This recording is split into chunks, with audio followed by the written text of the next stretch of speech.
आपके साथ मैं हूं अनुजा। बिहार में 30 अक्टूबर को 2 विधानसभा सीटों पर उपचुनाव होने वाले हैं। कुशेश्वर स्थान और तारापुर विधानसभा सीट से होने वाले उपचुनाव में प्रचार के लिए आज कन्हैया कुमार, हार्दिक पटेल और जिग्नेश मेवानी पटना आने वाले हैं। बिहार विधानसभा की 2 सीटों पर हो रहे उपचुनाव को लेकर बिहार कांग्रेस ने पूरी ताकत झोंक दी है। कन्हैया कुमार, जिग्नेश मेवानी और हार्दिक पटेल आज पटना करीब 2 बजे एयरपोर्ट पर पहुंचेंगे और यहां से सदाकत आश्रम तक रोड शो भी होगा। बता दें कि तीनों नेता जनता से मिलते जुलते सदाकत आश्रम पहुंचेंगे और कांग्रेस ने इसके लिए भव्य आयोजन भी किया है, जिसमें ढोल नगाड़े बजाते हुए कार्यकर्ता सड़कों पर शक्ति प्रदर्शन भी करेंगे। देखिए इस रिपोर्ट में कि कन्हैया कुमार और क्या क्या तैयारी कर रहे हैं। 30 अक्टूबर को बिहार के 2 विधानसभा सीटों पर उपचुनाव होने हैं, जिसके लिए कांग्रेस पार्टी चुनाव की तैयारियों में जुट गई है। इस बीच ये बता दें कि कन्हैया कुमार लगातार पार्टी के लिए दौरे करते हुए भी नजर आ रहे हैं। कन्हैया कुमार आज पटना में रोड शो भी करने वाले हैं और इस रोड शो के दौरान वो युवाओं को साधने की कोशिश करेंगे। कुछ दिनों पहले ही कन्हैया कुमार कांग्रेस पार्टी में शामिल हुए हैं और इस बार कांग्रेस की रणनीति यही है कि युवाओं में कांग्रेस में युवाओं को जगह दी जाए और युवाओं को साधने की कोशिश की जाए, जिसके लिए कन्हैया कुमार को कांग्रेस में जगह दी गई है।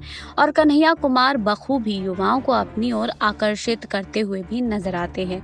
इससे पहले सीपीआई में कन्हैया कुमार थे और लगातार वो केंद्र की मोदी सरकार पर निशाना साधा करते थे। अब कांग्रेस में पार्टी में शामिल होने के बाद भी वो मोदी सरकार पर निशाना साधते हुए नजर आ रहे हैं।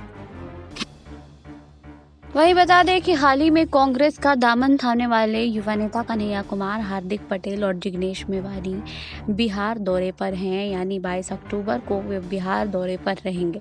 तीनों नेता 3 दिन तारापुर और कुशेश्वर स्थान विधानसभा क्षेत्र में हो रहे उपचुनाव में पार्टी प्रत्याशी के पक्ष में चुनाव प्रचार करेंगे।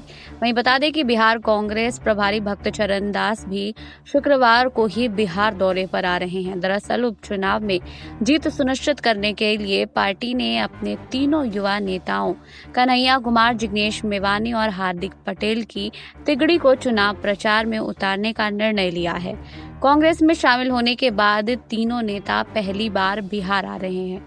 पार्टी ने तीनों नेताओं के चुनाव प्रचार का कार्यक्रम भी तय कर दिया है। प्रभारी के साथ तीनोव नेता पटना आने के बाद सदाकत आश्रम जाएंगे और उस दिन सदाकत आश्रम में पार्टी नेताओं की बैठक होगी।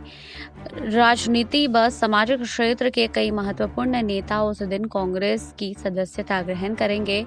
बता दें कि शाम में तीनों युवा नेता तारापुर के लिए रवाना हो जाएंगे। वहीं इस बीच ये भी बता दें कि 23, 24 व 25 अक्टूबर को कन्हैया, जिग्नेश व हार्दिक पटेल तारापुर में चुनाव प्रचार करेंगे। इसके बाद 26, 27 और 28 अक्टूबर को कुशेश्वर स्थान विधानसभा क्षेत्र में तीनों नेता चुनाव प्रचार करेंगे। चुनाव 30 अक्टूबर को होने हैं, जिसके बाद ये निर्णय लिया जाएगा कि जनता ने किसको अपना समर्थन दिया है और इसकी घोषणा भी जो है बहुत जल्द की जाएगी। इस बीच ये भी बता दें कि बिहार में 2 सीटों के लिए जो हो रहे उपचुनाव है उसमें नाराजगी काफ़ी दिख रही है, क्योंकि बिहार के 2 पॉलिटिकल यंग एनर्जी आमने सामने होंगे। उनके बीच जमकर जुबानी तीर तलवार चलेंगे। चुनावी नतीजे चाहे जो भी हो, लेकिन जनता को बहुत मजा आने वाला है। दरअसल कांग्रेस पार्टी ने बिहार विधानसभा चुनाव के प्रचार के लिए स्टार प्रचारकों की जो सूची बनाई है उसमें कन्हैया का नाम शामिल है और दूसरी तरफ आरजेडी ने तेजस्वी यादव का नाम भी घोषित किया है स्टार प्रचारक के रूप में। कांग्रेस ने कन्हैया के अलावा स्टार प्रचारकों की एक फौज उतार रखी है, जिसमें कई दिग्गज शामिल हैं। सूची में हार्दिक पटेल, मेवानी जैसे नाम तो हैं ही। दूसरी ओर लोकसभा स्पीकर मीरा कुमार और हिंदी सिनेमा के सुपरस्टार रहे शत्रुघ्न सिन्हा को भी शामिल किया गया है। वहीं इनके अलावे तारिक अनवर, भक्त चरणदास, मदन मोहन झा, अजीत शर्मा, निखिल कुमार, सांसद अखिलेश सिंह और अनिल शर्मा भी कांग्रेस के स्टार प्रचारक होंगे। दरअसल इन दोनों सीटों पर कांग्रेस किसी भी कीमत पर जीत हासिल करना चाहती है। बिहार विधानसभा चुनाव की घोषणा के पहले तक कांग्रेस और राजद दोनों महागठबंधन के घटक थे। कन्हैया के कांग्रेस में शामिल होने के बाद विधानसभा उपचुनाव के बहाने एक दूसरे से अलग हो गए। राज्य में तारापुर और कुशेश्वर विधानसभा क्षेत्रों में चुनाव होने वाले हैं और कांग्रेस ने इनमें से एक सीट की मांग की थी, लेकिन राजद ने दोनों सीटों पर अपने प्रत्याशी की घोषणा कर दी है। इसके जवाब में कांग्रेस ने भी इन दोनों सीटों पर अपने उम्मीदवार उतार दिए हैं। अब दोनों को जीत दिलाने के लिए कांग्रेस पूरी ताकत में जुट गई है। बिहार की राजनीति में कन्हैया और तेजस्वी को एक दूसरे का विकल्प माना जा रहा है। शायद यही वजह है कि एक गठबंधन में होने के बावजूद पिछले लोकसभा चुनाव में कन्हैया को आवंटित सीट बेगूसराय से राजेश ने अपना उम्मीदवार उतार दिया था। पॉलिटिकल पंडित मानते हैं कि कन्हैया और तेजस्वी कभी एक जगह नहीं रह सकते हैं, इसलिए विधानसभा उपचुनाव में दोनों अलग अलग मंचों से एक दूसरे पर निशाना साधेंगे। इस बीच ये भी बता दें कि कांग्रेस ने 30 अक्टूबर को हिमाचल प्रदेश में भी जो है वो चुनाव होने वाले हैं और कांग्रेस ने इसके लिए हिमाचल प्रदेश के लोकसभा और विधानसभा उपचुनाव के लिए 20 स्टार प्रचारकों की घोषणा की थी और इस सूची में जो है वो कन्हैया कुमार का नाम भी शामिल है। साथ ही सिद्धू का भी नाम शामिल है, लेकिन आगामी 30 अक्टूबर को हिमाचल प्रदेश में लोकसभा की एक और विधानसभा की 3 सीटों पर उपचुनाव होने हैं। इसमें मंडी संसदीय क्षेत्र और 3 विधानसभा सीटों के लिए उपचुनाव 30 अक्टूबर को होंगे और मतगणना 2 नवंबर को होगी।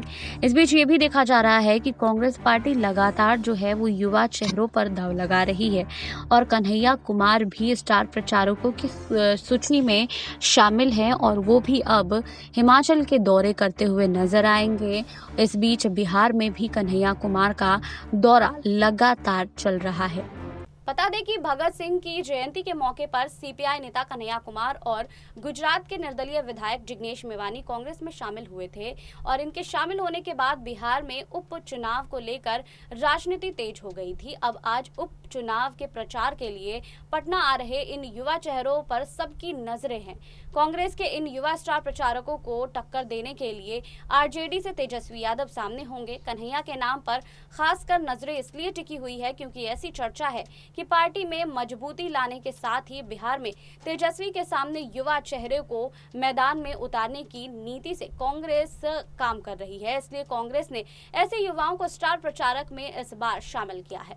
आपको हमारी ये रिपोर्ट कैसी लगी हमें कमेंट बॉक्स में लिखिए। बाकी और खबरों के लिए जुड़े रहिए SPN 9 न्यूज के साथ।